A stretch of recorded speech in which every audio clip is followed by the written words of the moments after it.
Good evening everyone, this is Hariom from Ahmed BI third semester.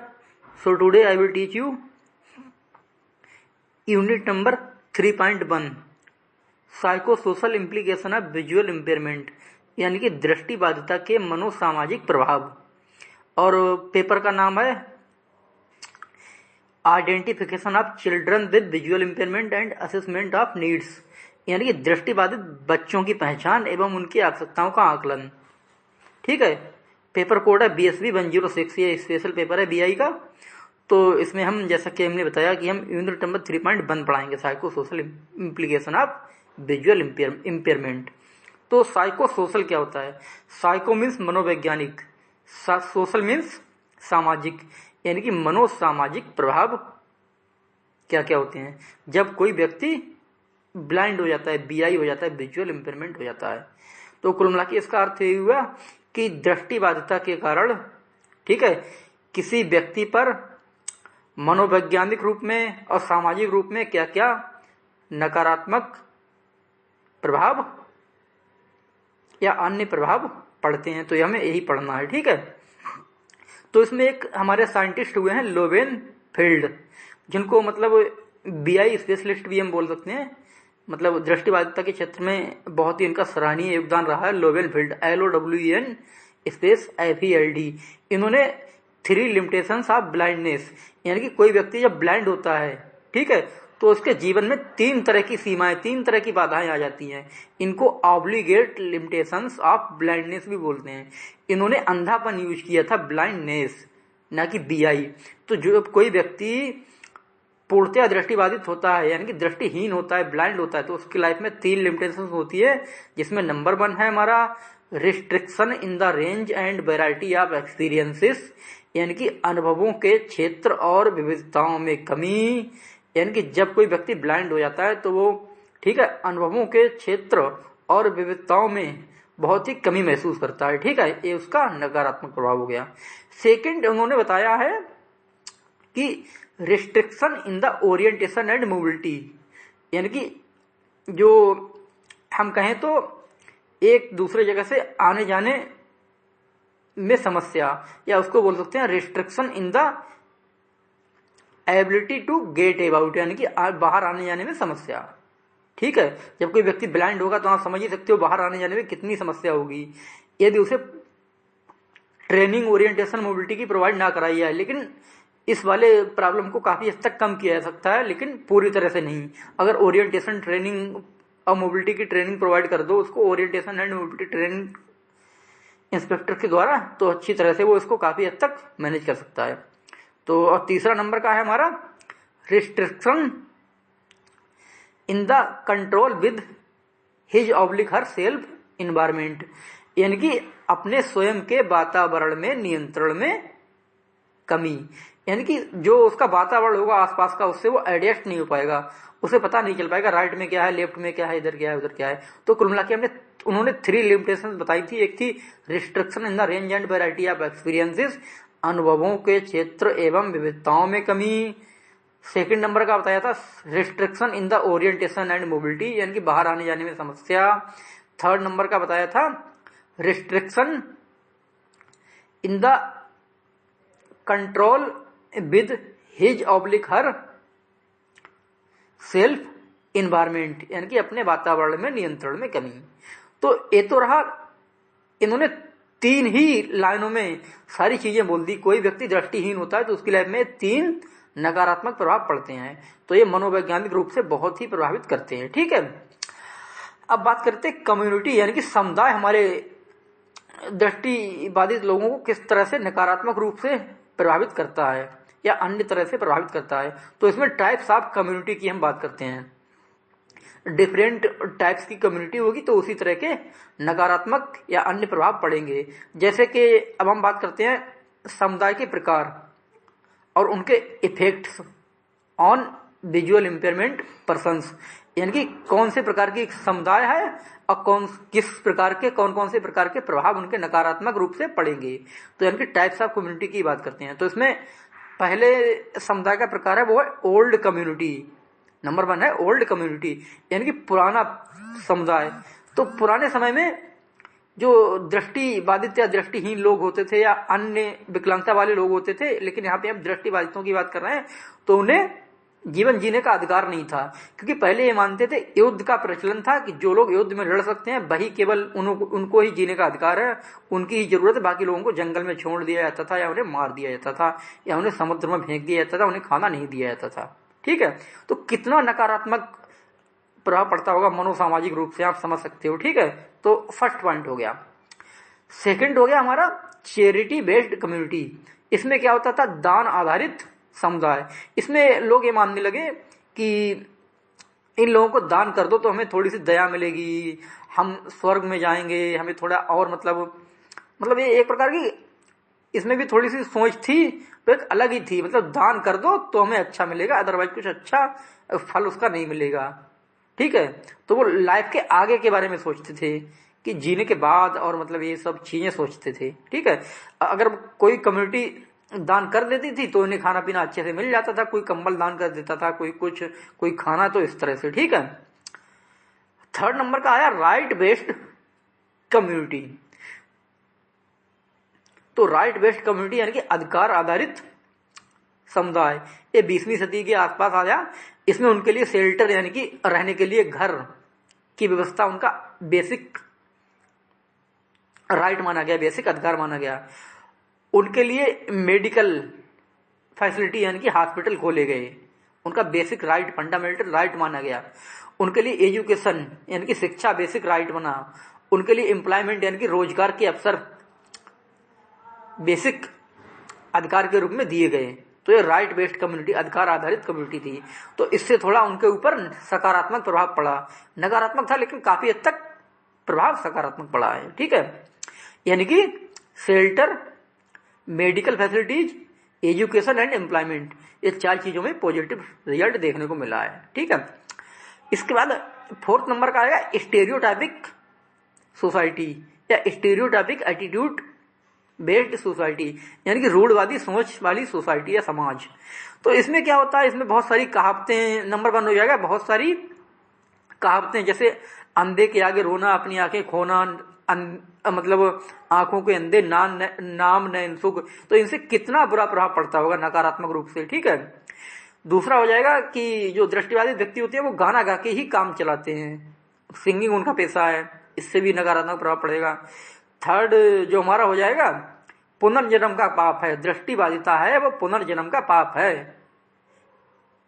ये कितना मतलब बेकार चीज है।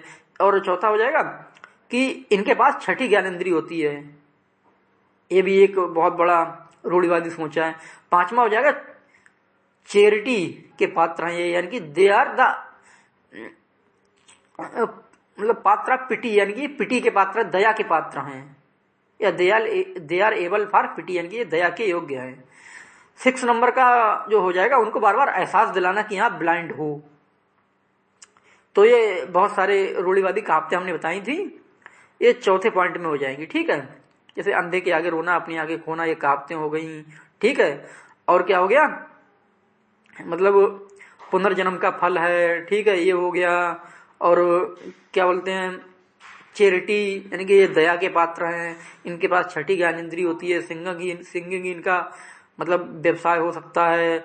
और इसके बाद हमने एक आपको और बताया कि उनको बार बार एहसास दिलाना। तो इससे कितना नकारात्मक और सामाजिक, मनोसामाजिक प्रभाव पड़ता होगा, आप समझ सकते हो। अब now we discuss about 5th number point की, विच हो जाएगा हमारा रोल ऑफ मीडिया। तो जिस तरह की मीडिया है, मीडिया अधिकतर नकारात्मक चीजें दिखाती है।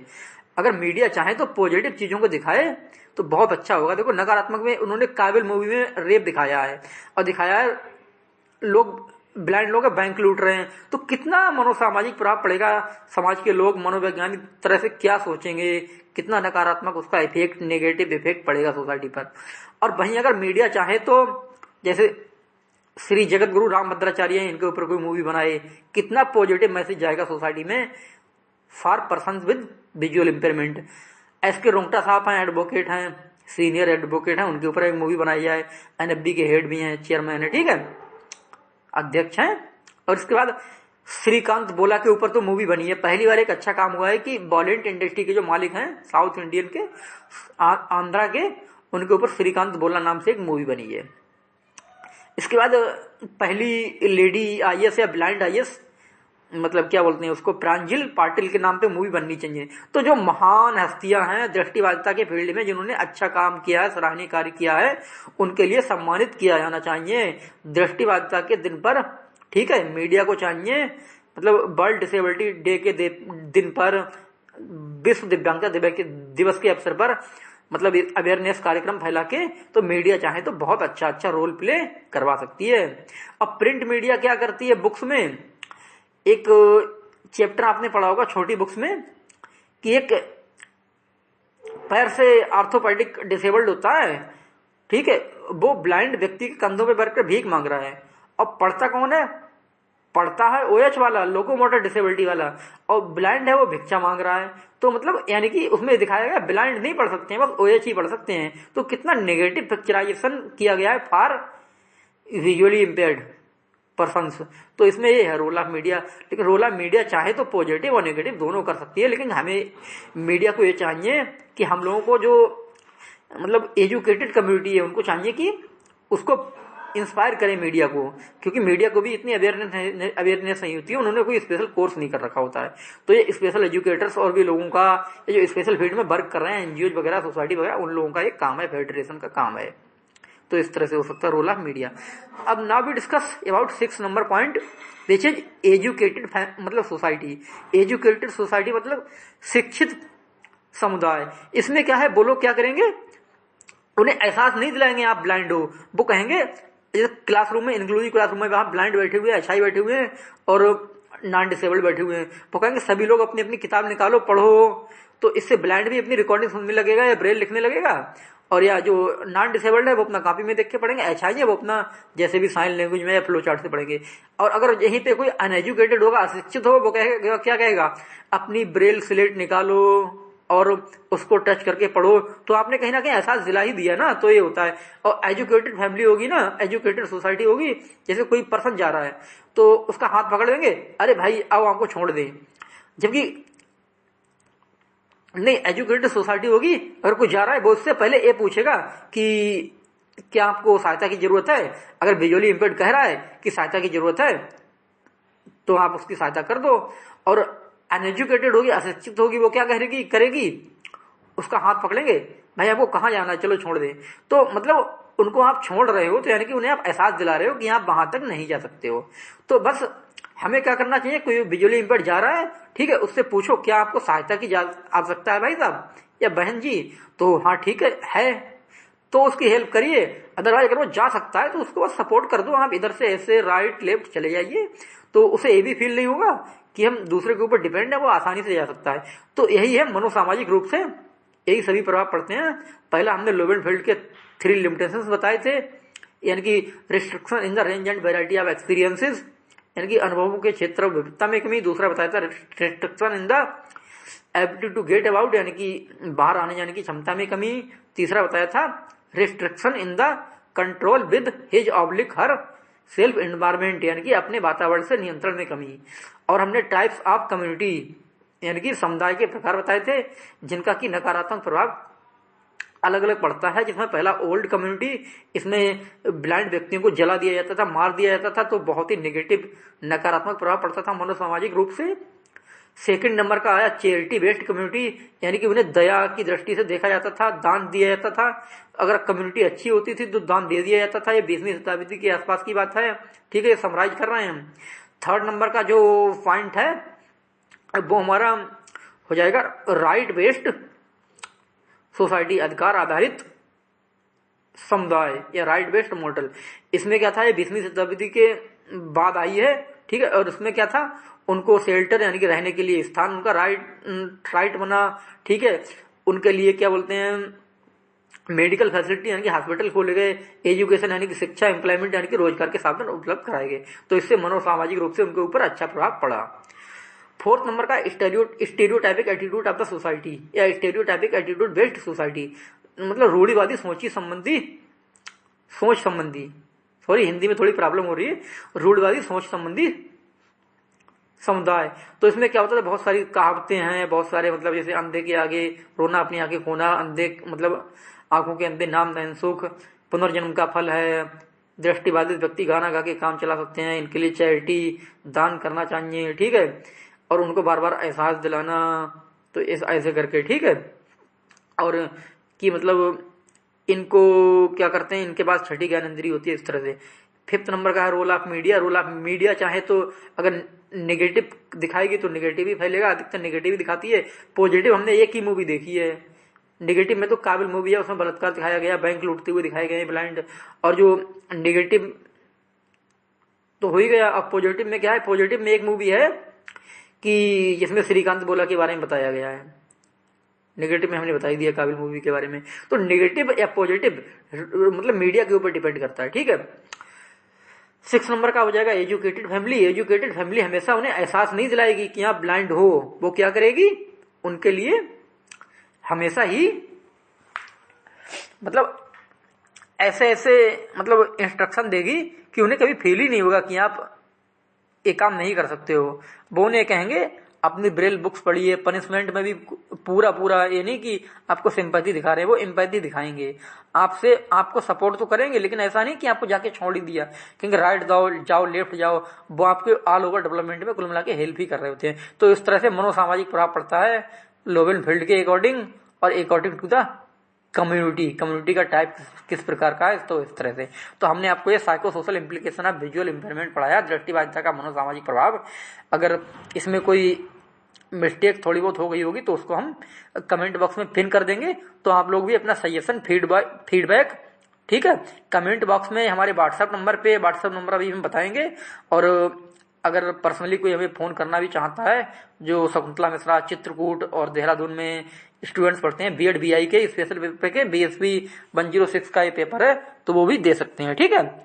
और आप लोग इस वीडियो को ज्यादा से ज्यादा शेयर करिएगा चित्रकूट शकुंतला मिश्रा में, और इसके बाद देहरादून में, क्योंकि यहाँ के लोग जो हैं बीएड बीआई में ब्लाइंड बहुत सारे हैं, उनको रिकॉर्डिंग्स में बहुत सारी प्रॉब्लम्स होती हैं बेचारों को।